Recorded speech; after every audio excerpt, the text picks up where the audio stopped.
Hello and welcome to another exciting edition of Talking with Famous People. I am here with famous debater Albert Senpai and famous debater, the amazing, fabulous person, and she's also known as Addie. And I'm here with some other debaters. We're all going to be flowing and watching this round, and I'm going to be providing for you, the viewing audience, the cases that they're reading as they're reading them, which is how policy is normally done.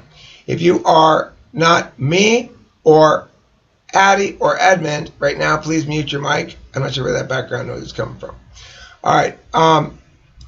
So we're going to start the round right now. It's a long round. It's policy debate. It's the most advanced form of debate. It goes fast. That's why I'll be showing you the case as we go along. Addie, go ahead and begin whenever you're ready.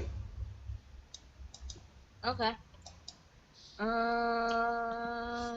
Time starts now. Context: the United States should amend the Constitution such that it reads the use of surveillance by law enforcement professionals in response to a prevention of violations involving controlled substances is hereby deemed felonious and punishable by no less than 1 year imprisonment. Be it further stipulated, all evidence obtained through such surveillance shall be suppressed for the purposes of criminal prosecution, except insofar as the evidence establishes the guilt of law enforcement professionals and the prosecution of capital crimes.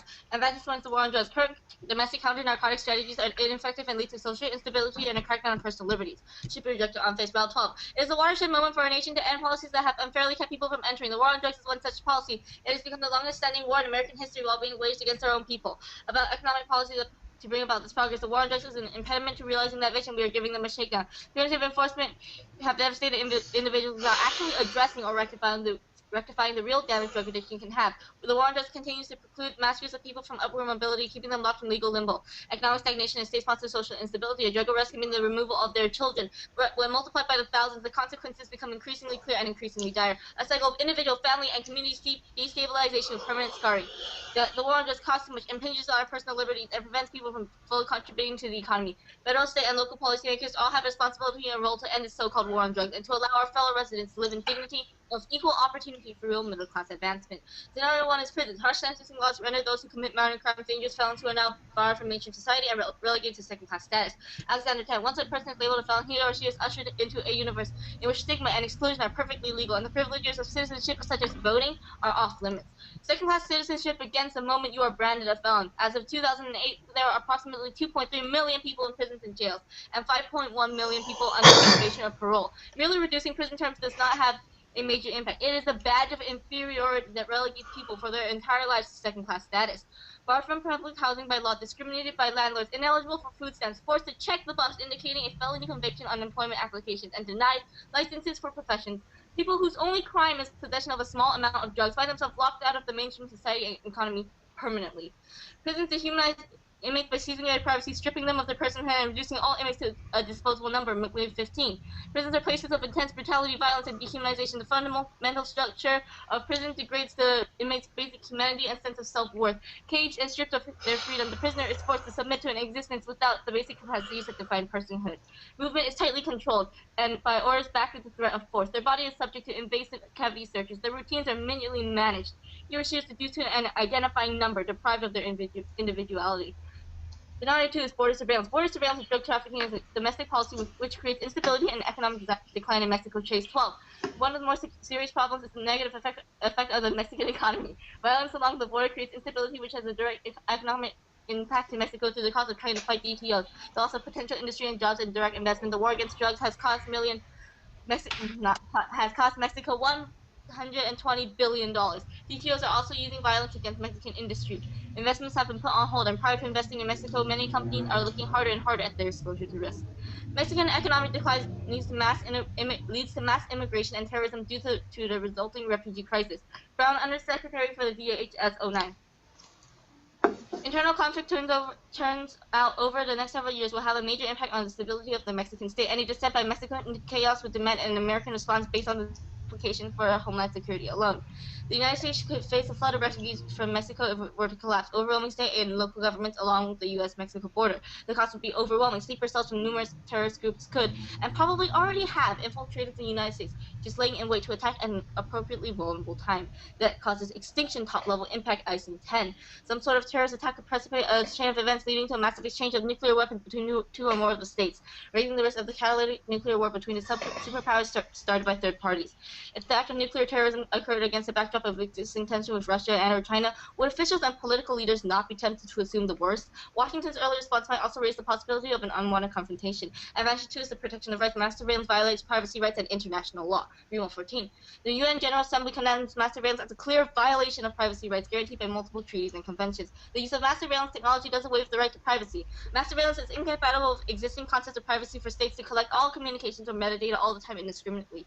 Report was primarily focused on the International Covenant of Civil and Political Rights. The U.S. ratified the treaty in 1992. Article 7 guarantees that the right of privacy, the defiant protection, is that individuals have the right to share information and ideas with one another without interference by the state, secure in the knowledge that their communication will reach the intended recipients alone.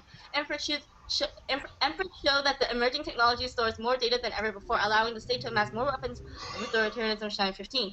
By 2010, we were creating more data per day than we did from the beginning of time till 2003. As we think of all this data, it is easy to dismiss concerns about its retention, and based on the assumption that there's simply too much of it to save, and it would be too hard to sift through for meaningful information. Cost of all aspects of computing has continuously fallen over the years, and amounts of data that were impractical to store a decade ago are easy today. In 2015, a petabyte of storage will cost $100,000 per year, down 90% from 2011. More and more data is being stored. In 2013, the NSA completed its massive Utah data center in Bluffdale. The details are classified, but experts believe it can store about 12 exabytes of data. The economy of surveillance that the modern state is based upon creates this vehicle of civil violations, which can make even the smallest wrongdoing. The amendment is key to reverse this. 15 dangers of mass surveillance. If you have data about someone, you can find sufficient evidence to find them guilty of something. It's the reason the Constitution prohibits general warrants. General warrants can be extremely abusive. Ambiguous surveillance means that anyone can be convicted of lawbreaking. It is dangerous to live where everything you do can be brought forward as evidence against you.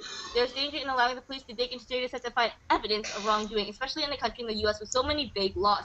This leads to mass dehumanization, cessation of privacy to the state, ensures a neoliberal control which strips citizens of all dignity and identity, turning the state into a modern panopticon.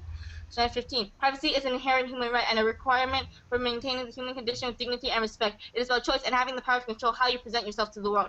When we lose privacy, we lose control of how we present ourselves, and we lose complete control when our data is collected by the government. Surveillance makes us feel like prey, just as it makes the surveillance act like predators.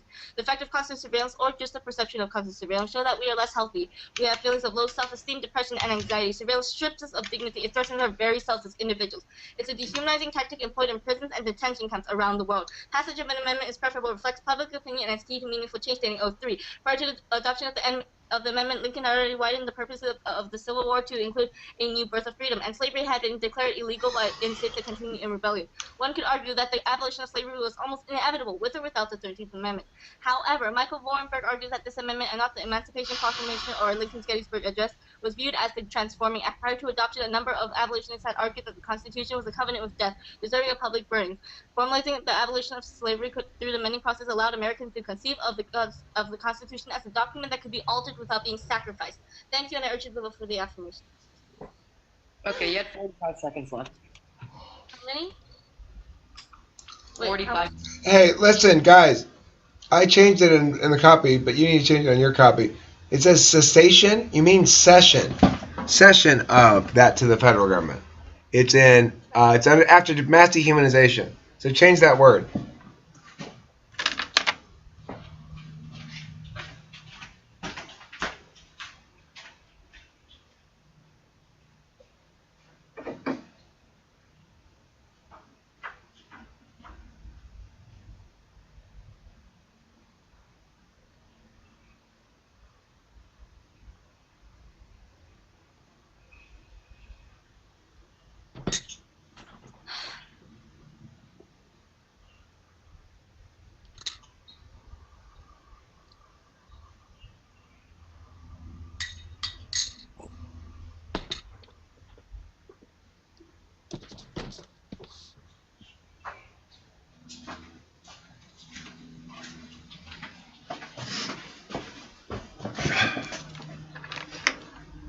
Hey, to clarify, session is the noun form of the verb to cede, C-E-D-E, which means to give up. Okay? All right, let's go crossfire. Or I mean cross-examination. Sorry, cross-ex. Cross-ex. Are you ready? Addie? Addie, are you ready for cross? Yeah, 1 second. Let me just find the GTM thing. There it is. Okay. Yeah, ready. Okay. Start time now. Okay, so when do you exactly plan to pass your amendment? As soon as Congress next meet. When would that happen? Okay, when does that happen? I believe that Congress has actually already started meeting, so as soon as it gets on the table, gets passed around, we're sure it will pass. When will it get put on the table? Congress meets, is already meeting now, so it would be either sometime during this year or possibly into the next year at the very latest. Okay, I understand when Congress next meets, but when will it be put on the table? Because it can't be passed unless someone proposes it. Exactly. Sometime we're Addie, we can I fiat that. Ah, We fiat that. That's what you say.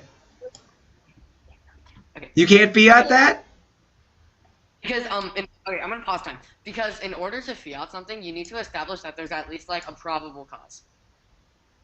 No, you don't. Like, yeah, you do. You need to establish that it's the right thing to do, that it would have benefits, and that we should pass it. That's the affirmative's job. Whether or not it could pass is not relevant. And it's not you, Addie. Don't let him pull that shit. Don't let anybody pull that shit on you either. Okay? No, you say I'm sorry, but you apparently don't know the rules about fiat. As a matter of fact, the app does not have to defend the likelihood of their proposed action passing. That's the very definition of the word. You tell him that. If there's wait, 0% one chance, sec. there's You no have to point wait in. down or I'm going to forget. Sorry to interrupt. Sorry to interrupt. I will try my best not to interrupt again. Keep going. Resume time. Go. 1 second. Okay. Under what method will you pass your plan? Could you elaborate, please? How will you pass your plan? Like under what method? It's an amendment, so we pass the amendment. People follow it.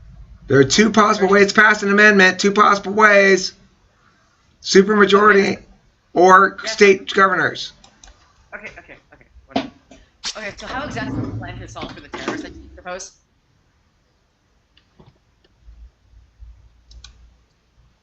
Hello? Hmm? How exactly do you plan to solve for the terrorists that you talk about? Okay, I heard how do you dung something dung. Okay, can you like repeat that? How do you exactly plan to solve for the terrorists that you talk about? Okay, let's see.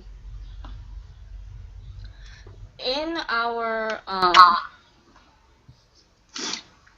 let's see. This is based on the economic decline in Mexico, which will happen if border surveillance continues. The Mexican economic decline leads to mass immigration and terrorists due to resulting refugee crisis. Okay, thank you, I understand. Okay, so are illicit, are drug offenders bad for society?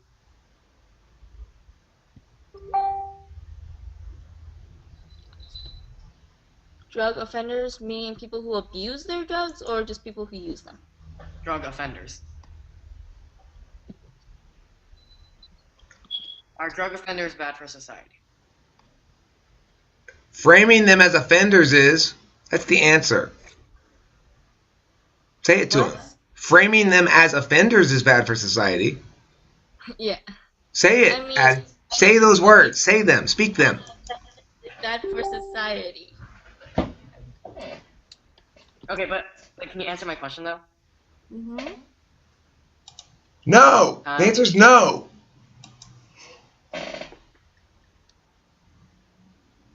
That's time. Let me send you a... Addie, you cannot spend your cross legs avoiding shit. On what? You don't spend your cross legs avoiding stuff, okay? Know where you want to get pinned down and let yourself get pinned there. That's where you're going to fight from. If he's saying, so are drug offenders bad for society? No, they're not. There's nothing wrong with what you call drug offenders are just average Americans who happen to do drugs occasionally. Some of whom do drugs once, some of whom do drugs every day.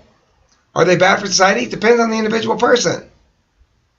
It depends on how their goodness or badness has nothing to do with their drug use. If they're bad people and they steal and stuff, that's what makes them bad. Okay, 1 second. Okay, just let me send you a file real quick. It's like the original transparency kit.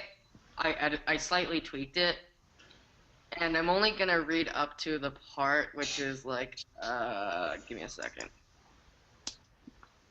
Okay, so here it is, and I'm only gonna read up to like right before impacts. I'm gonna stop there. The Ed Sioni 99. Okay, cut the card before impacts. Right. Okay, so okay. So first I'll read prison. Okay, so first I'll go prisons this side, then I'll read then I'll read the war on drugs terror this side, and then I'll read transparency. Okay. Prisons, war on drugs, and then transparency. Prisons, terror, transparency. Okay. Prisons, So terror, three off. Three off. terror, and then prisons. All right, you ready? Wait, I'm not quite ready. Give me 1 second. I accidentally closed the wrong window. I'm trying to get the transparency kit open.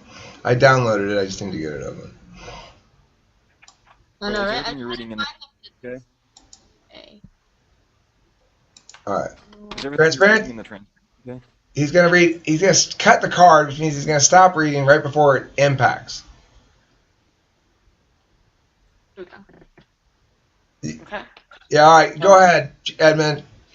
Okay. I might not be able to get through all of this, but I'll try. Alright. Okay then. Alright, if everyone's ready, I'd like to start time now. Prison DA, 1NC. Crime is decreasing nationwide. Crime is decreasing nationwide. FBI 13. In 2013, 1,163,146 violent crimes occurred nationwide, a decrease of 4.5% from 2012. When considering 5 to 10-year trends, the 2013 violent crime total was 12.1% below the 2009 level and 14.5% below the 2004 level. A large proportion of inmates in jail are incarcerated for illicit drug-related offenses. Cast of 10. American prisons and jails are rife with addiction and substance abuse. The increase in American prison population is due overwhelmingly to criminal activity linked to drug use and addiction. Drugs are implicated in the crimes and incarceration of America's prison population. Of the 2.3 million inmates crowding our nation's prisons and jails, 85% were substance involved. Another 458,000 have not met the strict DSM-IV criteria, but had histories of substance abuse and were under the influence of alcohol or other drugs at the time of their crime. In 2006, drugs were involved in 78% of violent crimes, 83% of property crimes, 77% of public order, immigration or weapons offenses, and probation parole violations. Illicit drugs are implicated in 3/4 of incarcerations. Illicit drug use is heavily linked to increase in crime in multiple cities. The plan decreases this rate of incarceration, allows drug users to roam free. Hotocrane 13. Marijuana is the drug most often linked to crime in the United States. Marijuana was the most commonly detected drug, found in 54% of those arrested. Marijuana was the most popular drug used by men who had been arrested in all the cities. Cocaine ranked as the second most commonly found drug in all the cities. Meth was number 2, detected on 40% of those arrested.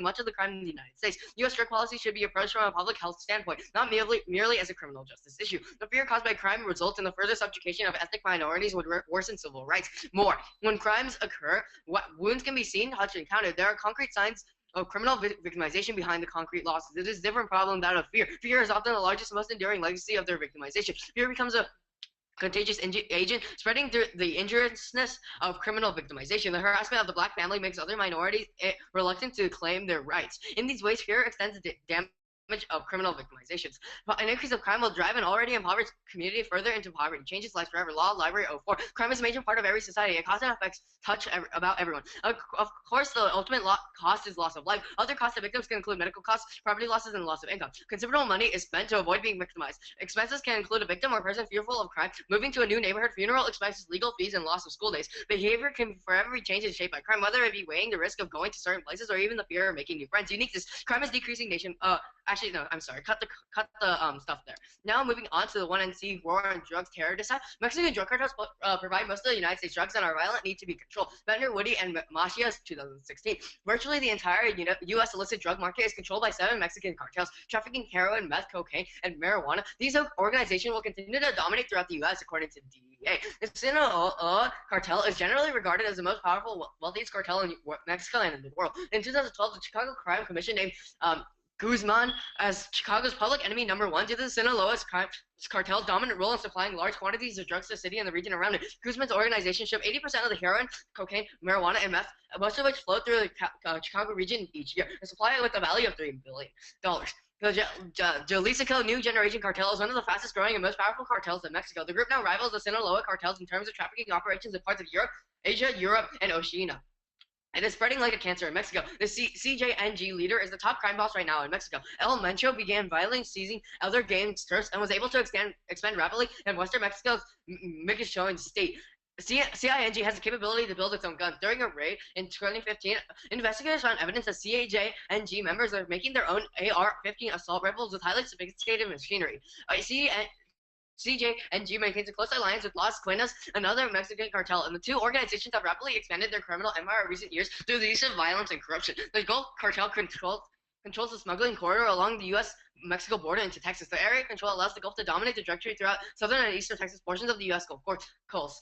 The Gulf Cartel became one of the first Mexican groups to turn into a mega operation with dedicated military wing that eventually mutated into Los Zetas. The Zetas are now one of the most violent criminal groups in the Western Hemisphere. The Zetas use military-grade force to take control of the territory and overwhelm their enemies. The DEA described the Zetas as the most technologically advanced, sophisticated, and violent of these military enforcement gangs. By 2010, the Zetas controlled more than double the number of Mexican municipalities as their closest rivals, extending their operations as far as Guatemala. They were embroiled in continuous conflict with the Gulf Cartel, a clash with the Sinaloa Cartel, Mexico's dominant drug trafficking organization. The breakup of the Zetas began in 2012 and the arrest of death of several key leaders. However, Los Zetas still have a presence in the U.S. and have partnered with gangs in the American territory as well as Colombian traffickers to move cocaine and other drugs into the U.S. The Knights Templar cartel controls large amounts of drug trade throughout the U.S. The organization does drug trafficking in Portland, Oregon, and Birmingham, Alabama. The Juarez cartel is in Mexico's northern central Chihuahua state. The location allows the cartel to exploit the border crossing in a city that gives the group easy access into El Paso, Texas. This passageway allows the Juarez cartel to be one of the most predominant trafficking organizations in Mexico in 2004. The organization began fighting against the Sinaloa cartel, including Juarez to become the murder capital of the world for 3 years straight. The BLO control illegal substances at airports in Mexico, Monterrey, Cancun, and Acapulco, as well as hotels, restaurants, and resorts in places like Apple and safe places, which were used to launder money. The very drug cartels the AFIS proposing to terrorist surveillance are linked to terror. Mexican drug cartels are smuggling foreigners with terrorist links into a rural town near El Paso. They are being transported to a rural crossroads located 54 miles from El Paso. Terrorists have entered the U.S. through Mexico for years. Several members of Islamic terrorist organizations have been apprehended crossing the southern border in recent years. They're also they're also being smuggled in through airfields. The renowned Vicente Carlos Fuentes cartel is using the Horizon Airport to smuggle SIAs into the U.S. from Mexico. Additionally, the region has seen a substantial increase in heroin trafficking. Two families associated with Vicente Carlos Fuentes cartels are smuggling and trafficking in the vicinity of Tornillo, Babins, and Fort Cannock. This is a part of an investigation into crime, terrorism, and corruption in the southern border region. Last, a sophisticated narco-terror ring with roots in El Paso and strong ties to Islamic State of Iraq and Syria. Earlier this year, ISIS is operating in a Mexican border town just 8 miles from El Paso, the result of Islamic forces joining forces with drug cartels and human smugglers. Smugglers and moving ISIS operatives and a record-breaking 154 pounds of heroin seized in New York. Weiler 2011 terrorists Weiler 2011 terrorists are linked to drug cartels and empirics. Proof terrorist groups are setting up shop in Mexico and forming ties with countries' brutal drug cartels. According to 2010 internal memo, the memo warns that Hezbollah has established operations and a large arms stockpile in Mexico. It points to the arrest of Hezbollah militant Jamil Nasser, who was tasked with establishing a Hezbollah network in Mexico and Southern America. Arrested Jasmine Youssef in New York, which exploded a huge cache of assault rifles, hand grenades, explosives, and anti-tank munitions. And Mexico's drug partnerships could be disastrous for Mexico's drug war, giving Hezbollah's advanced weapons capabilities significantly their expertise with improvised explosive devices, IEDs. Some Mexican criminal organizations have started using small IEDs and car bombs are more changing tactics that indicates a relationship with Islamic militants. Partnerships between Mexican organized crime and Islamic militants are mutually beneficial and therefore terrifying. Cartels are able to gain smuggling and weapons expertise as well as access to cheap heroin from Afghanistan and Iran. The terrorists benefit from Mexico's drug war lawlessness and its porous border with their primary target, the United States. Terror threat through the drug cartels must be stopped. Nuclear war. Taylor 2012. The collaboration between drug cartels and groups such as Iran, Quds Force, and the Islamic terror group Hezbollah is growing far faster than most policymakers in Washington, D.C. choose to admit. The operational capability of such a group is being strengthened by a close relations that they are working hard to develop with very powerful organized criminal organizations in our neighborhood and throughout Latin America. Los Zetas, others allow them to operate freely in our neighborhood, and they're getting closer to our doorstep. I think there's going to be hell to pay at some point, and probably not too distant future. Iran's ongoing diplomatic alliance with several Latin American leaders could be... That's time. Yeah, I did not get through it at all. Wow. Okay. To the transparency, okay? I didn't even get to transparency. I was just like, okay. Also, the thing about the terror thing for the war on drugs, you highlight so much. I said I wasn't done with it yet. I need to fix it. Okay, so we need to fix it. I know. Okay, I'll just read transparency. I said I wasn't done with it yet. I shall read transparency in my next speech. Also, what I was reading was in the links. They should all be there, but I didn't get to transparency.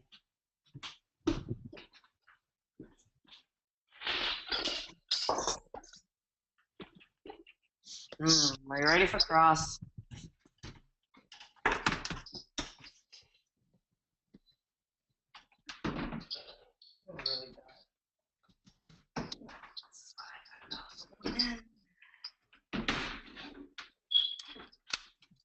Are you ready for cross? Oh, Courtney wants to know what transparency is.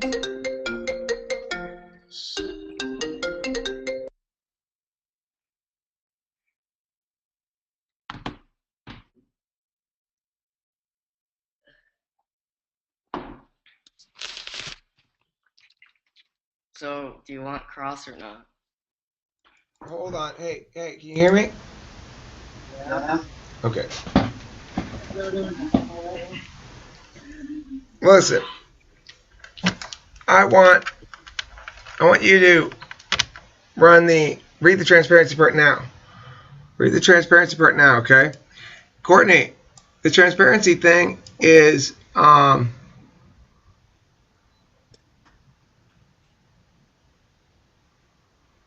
it's potentially useful for LD. You have to find a link, but he's gonna read it right now. Go ahead, Albert. Oh, I can read it. Saved.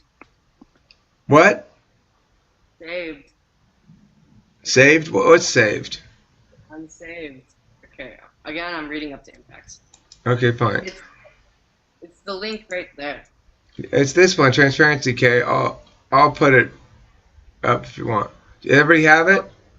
It's like transparency random round something. Which one? The random one or the Tra- one without random?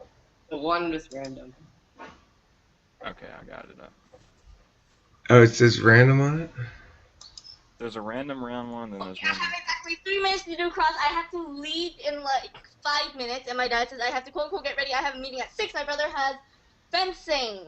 Okay, well then, Addie, just go ahead and go now, and I want to hear Albert read the transparency. You can listen to that if you want, but I understand you're done for right now. Fine, but let's at least get through transparency, and I'll try to run your case the rest of the round against Edmund. Do you want me to send you pictures of what I Yeah, I do. upload? Please. Okay, Yeah. cool. Here, hey, Addie. I'm gonna make put it in. I'm gonna add you to a folder in Dropbox, which I use as like a file transfer folder. And you can put stuff in there, okay? And I'll get it. Okay.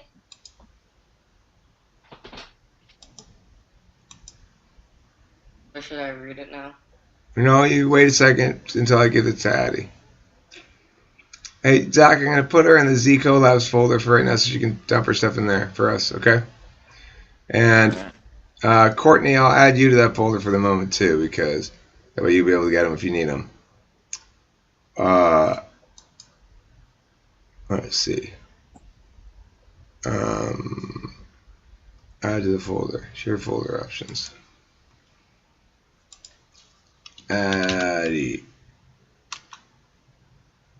Court. Alright, so Addie, put your stuff in that folder that I just invited you to. And then when it pops up, Zachary and Courtney, we can just grab it from there. And now I'm ready for you to read your transparency K, Edmund. What did you just... I zoned out. What was the last thing you just said? Now I'm ready. Now I'm ready for that Zachary, when Addie puts that stuff up in that folder, then we can just get it out of that folder. It'll pop up. You just show up as Oh, her okay, stuff. right. Okay. And then the other thing I said was, now I'm ready for Edmund to start his trip to the Poop Gathering Festival. He's bringing a big bag this year. He's optimistic. He thinks he can fill up a 30-gallon trash can full of poops. I think it's a little ambitious, Edmund, but let's see. Okay. Alright then. Alright, transparency K. Let me zoom.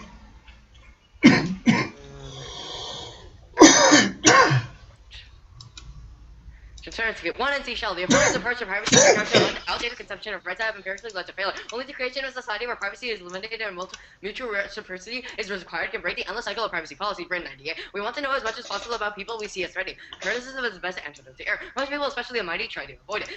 By crushing free speech and public access to information, help them stay in power, but it also generally resulted in horrific blunders and statecraft. Adversaries eagerly pounce on each other for each other's errors. We do each other the favor of reciprocal criticism. Each of these accountability arenas functions best when all players get fair access to information. We may be wise to pause and recall what worked for us so far. Reciprocal accountability is the unsung marvel of our age, and empowering even eccentrics and minorities to enforce their own freedom. Strong piracy bears a severe burden of proof when they claim that a world of secrets will preserve freedom. Better than what has worked for us so far. General openness required. Technology seems to require changes in our definition of privacy. The important thing to remember is that anyone who claims your right to keep something secret is also claiming a right to deny knowledge to others. This concept of privacy makes individuals vulnerable and unable to reject oppression through alienation, leading to the enforcement of all kinds of repression in Henry 2013. The relation of privacy to security is the product of a long-standing relation between privacy, security, and capital. Privacy, a retroactive concept, exists to assuage individuals that the duration and scope of security projects will be reasonable or proportional. In defending an individual's freedom and autonomy over their inner world, privacy reinforces private property and private life. The relation security safeguard. Privacy acclimatizes us existence where we are alienated from our collective social power. We confront of domination and exploitation as private individuals. This commodification is part of the condition of pacification. Thus, the alternative is to maximize surveillance, open access to surveillance data, and to implement surveillance to maximize transparency as a societal norm. Surveillance takes place on an individual level, using technology to mirror and disrupt bureaucratic regimes and to increase equality between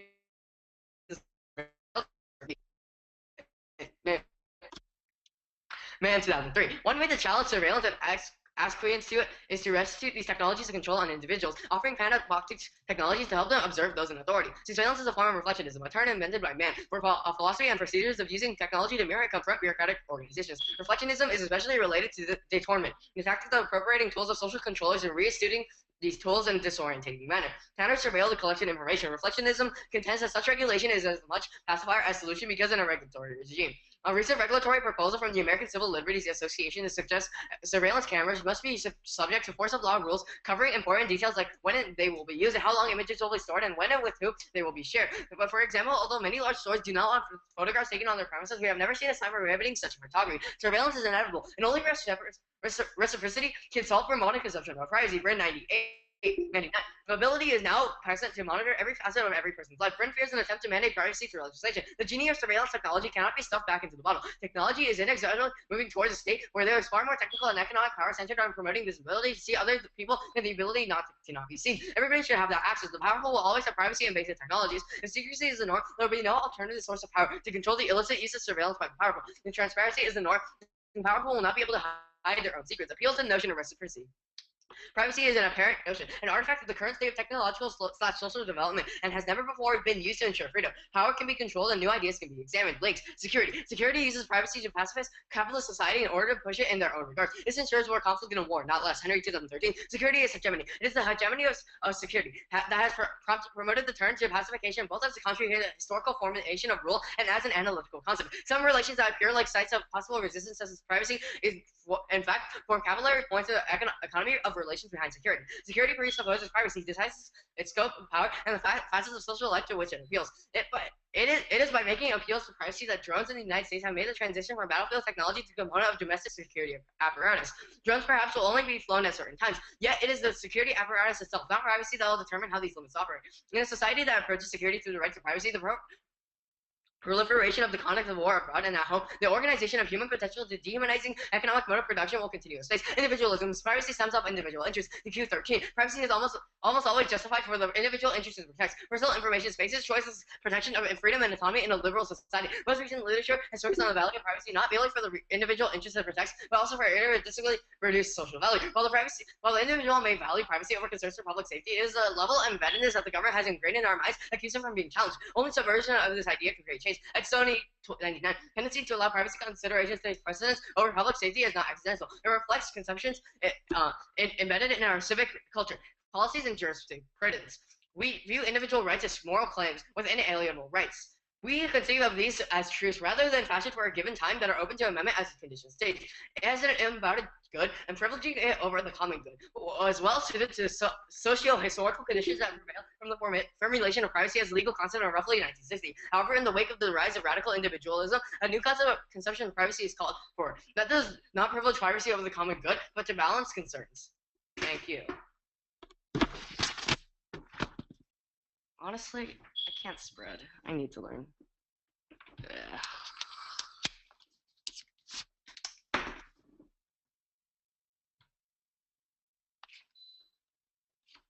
Okay, so Edmund. As you can tell, I'm not used to it. Well, that's why we need to have rounds. That's why I keep trying to tell everybody, you know? It's not enough to just do casework. You gotta see how it plays out. It's impossible to know how it's gonna play out until it does play out.